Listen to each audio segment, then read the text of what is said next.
7 मे ते 10 मे या 4 दिवसाच्या काळामध्ये भारत आणि पाकिस्तानमध्ये जबरदस्त संघर्ष झाला होता। या काळामध्ये भारताने ऑपरेशन सिंधू राबवलं।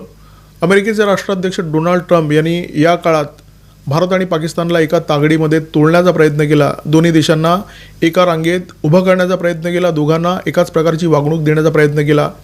एक असा देश जो दहशतवादी देश म्हणून सगळ्या जगामध्ये ओळखला जातो आणि एक असा देश जो पाकिस्तानचे दहशतवादी कारनामे गेली अनेक दशकं झेलतो आहे। असं म्हणतात की कर्म पुन्हा एकदा तुमच्याकडे परत येतात। जी कर्म तुम्ही केली आहेत ती पुन्हा एकदा तुमच्या पदरात पडतात। डोनाल्ड ट्रम्प यांच्या बाबतीत असंच घडताना दिसतंय।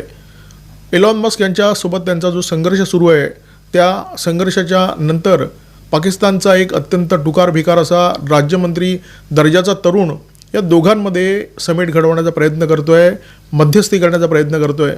पाकिस्तानसारख्या अत्यंत दरिद्री आणि दहशतवादी देशातील लोकांची राष्ट्राध्यक्ष ट्रम्प यांच्याशी इतकी जवळीक कशी निर्माण झाली हा प्रश्न तुमच्या आमच्या अनेकांच्या मनात आहे।